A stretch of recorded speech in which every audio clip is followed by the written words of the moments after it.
Hello and welcome to exfidebibles. This is Ethan. So in today's video I wanted to give a little bit of a detailed comparison between goatskin and cowhide, specifically for Bible rebinds.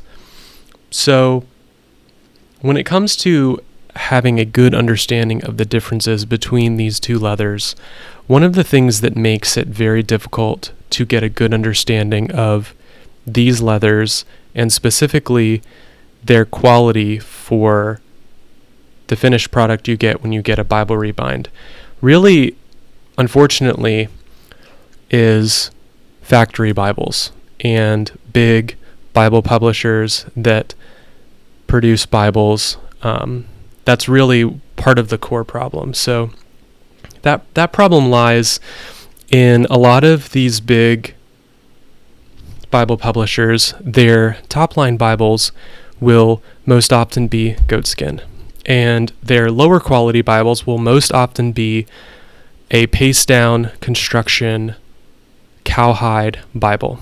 So I wanted to talk today about the differences between goatskin and cowhide and how getting a Bible rebound in a cowhide and a goatskin, there's not a huge difference in premium feel, but we will get into that. So the first difference to be aware of as far as goatskin and cowhide when it comes to getting a Bible rebound is aesthetics.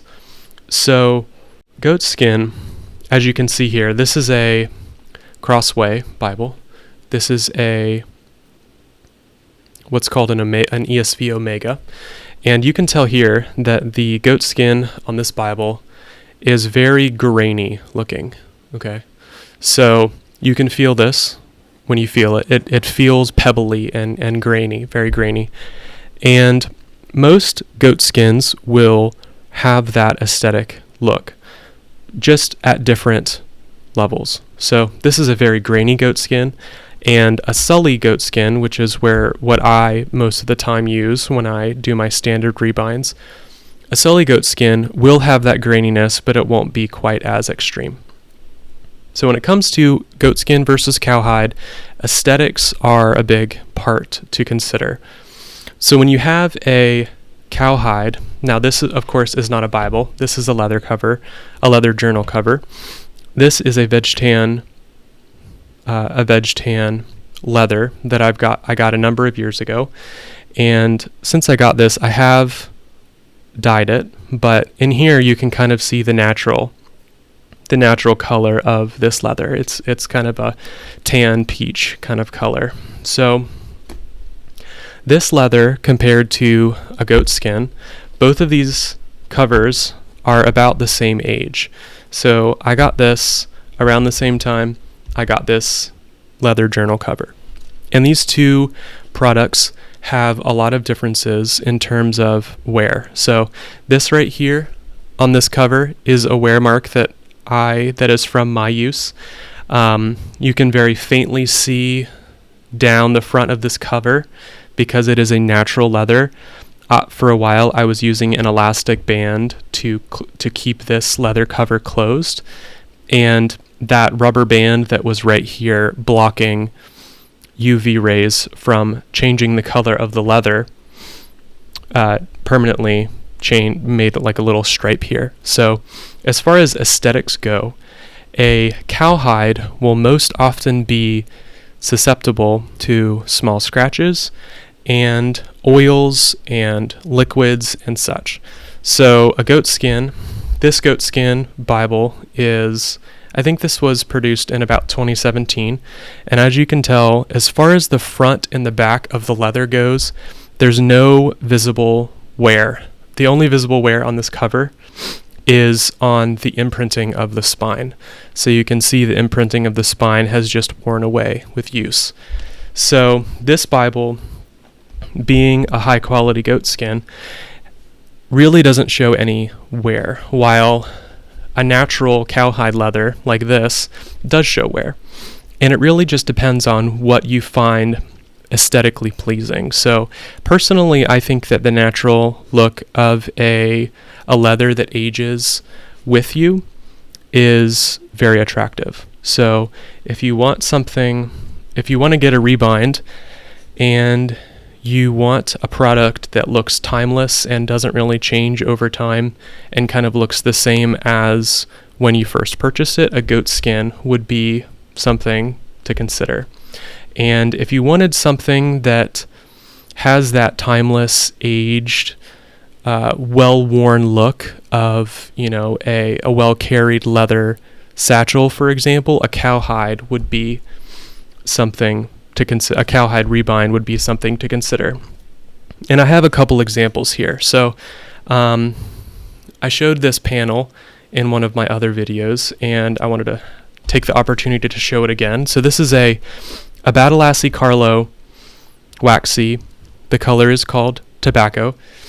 And this leather is pretty unique in that it will not age quite as much and quite as fast as a more natural leather like on this cover, but it will age. And people choose a cowhide because of that aging and because it looks very attractive as it ages. So that is something to consider when you are trying to decide between goatskin and cowhide. So the next big difference between a goatskin and a cowhide is the feel. So as you can tell from this goatskin and as you can tell from this cowhide, the feel of these two pieces of leather are very different. So this leather is very smooth, doesn't have any type of grain that you can feel in the leather. But this, on the other hand, being a very pebbly, grainy goatskin, you feel this texture to your hands.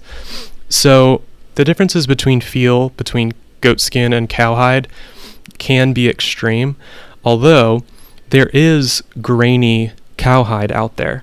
So there is a very wide range of different types of cowhide that you can get to when you go to purchase a rebind. And feel is something, when you are deciding between different types of cowhide, is something that you want to consider. So like I said, this Badalassi Carlo has a very smooth, waxy feel, but this here has kind of a, how could I put it? It has a very, it's kind of grippy and doesn't have that waxy feel. It has like a nice patina to it. So that's something to consider too when you go to decide between goatskin and cowhide, is the feel. So like I was mentioning before, Bible stock factories kind of make this decision difficult in that they produce cheaper Bibles with a very, very cheap cowhide. And I have an example of that here.